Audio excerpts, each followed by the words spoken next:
Welcome to the live video. The topic which I'm going to talk about today is screen time in children. Is it my fault?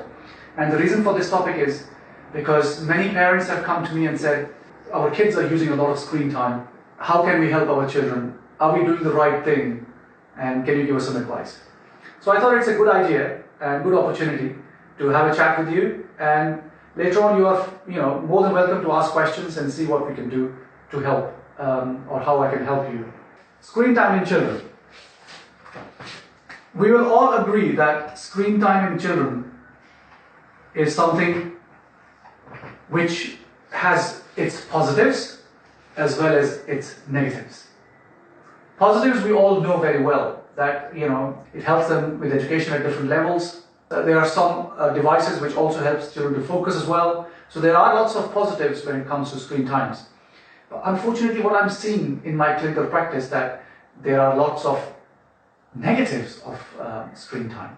Now, I know there's quite a lot of you who have joined in right now. If I ask you a question, how much screen time is allowed in a child who is less than 2 years?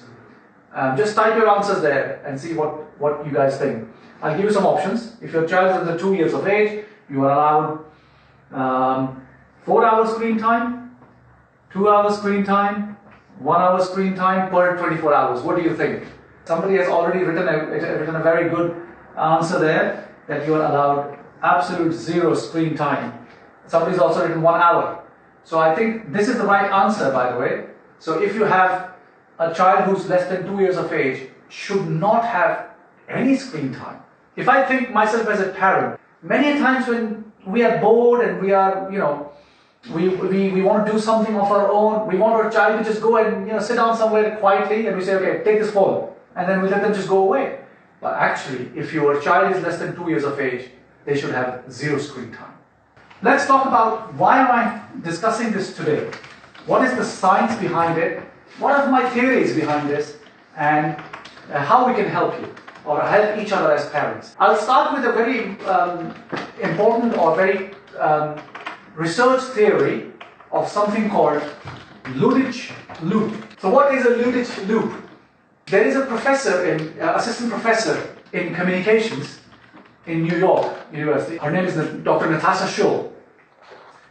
So she did a very, very important research, and she looked at the machine gambling which people do. So she looked at machine gambling, and she found out that people who gamble on these machines, they put money in the slot machine and they ring the bell, they put the money again and they pull the lever, and they keep doing it in anticipation that we're going to win a prize. And she found out that anybody who actually won in the slot machine was not happy. What she found out was that actually people were unhappy when they won something because they wanted to be in this loop.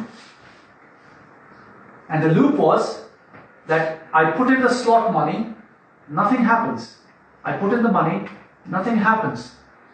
It keeps on going. If I win, I'm actually out of this loop, or the Ludic loop, and that made me unhappy. Now, you can say it's a dichotomy that we are gambling because we want to win. But she found out that actually when people won, they were unhappy because they wanted to be in this Ludic loop. Why am I talking about this? All of us, ladies and gentlemen, nowadays, we are in this Ludic loop. We have this.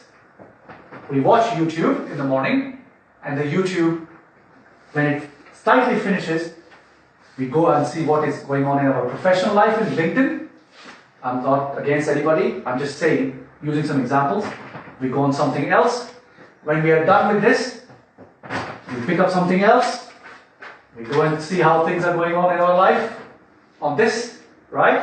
When this is done, we pick up something else, which I'm doing right now, on this, and then when I'm done here, I'm going to go back in there. This keep on happening, and we are in constant Ludic loop. We just can't get out of that, right? There is also something called stopping cues.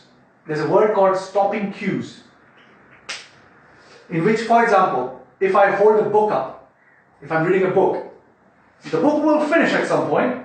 I will fold the book, put it away, go to sleep. If I'm watching a movie in the phone or in my home, when the movie finishes, I take my remote control, I turn it off, I go to sleep. This, on the other hand, never finishes.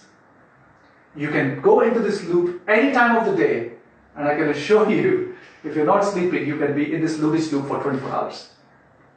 So if this is happening to us as parents, what's going to happen to my children? Because they have all these things on their phones as well, and they're going to be on this loop all the time. Why is it important now? Why is it important to children? There are evidence that there is a study which came from North America, that on average adult spends 11 hours a day. 11 hours a day on the screens. That's a lot. And when I say screens in children, I don't mean just smartphones. They have iPads or tablets. They have TV screens. They have phones. They have all sorts of other devices which also have PlayStation. That's also a screen. So if your child or my child is on this for a number of hours a day, what happens? If I divide the 24-hour day into few columns, first column is my usual stuff. When I wake up in the morning, I do my brush, I do my various chores, I go to the washroom, shower, and all those things which are called the daily life activities. Daily life activities. That's a part of my day. Second part of my day, as adult, is work, which I spend the most time in. Again, the work time, which is, let's say, 8 to 10 hours a day. And then you have got the daily life activity. And then this time here, there's a medical term for that, but I call it the me time. That is my me time. The studies have shown very clearly that before 2001, 2002, our me time in a day used to be around about 4 to 6 hours a day. Well, certainly 4 hours, if I'm not mistaken. But since 2005, because we have all the devices we go through, this me time has actually been further divided into 2/3. The 2/3 is the devices, and we are only left with 1/3 of me time. So we don't have time for ourselves. How are we going to spend this time with our children? This is for us as parents. Now let's focus on kids. I usually divide this talk into 3 parts. Children who are under 2 or 3 years of age, or certainly under 5 years of age. The second group, from 5 years old up until, let's say, the adolescence. And the adolescence is a totally different group altogether, which is over 13, 14 years of age. As I said before, a child who's under 2 years of age should have 0 screen time. That is a recommendation. There have been studies from the North America again, and they looked at those kids who were under 2 or 3 years of age, who had screen time for 3 hours or more than 3 hours per day. And they found out that a majority of them had speech delay. So there is evidence out there that excessive screen time can cause speech delay or speech disorder. So it's very important that young children are monitored for the screens. The other very common question I get asked from the parents is that, is there any link between autism spectrum disorder and screen time?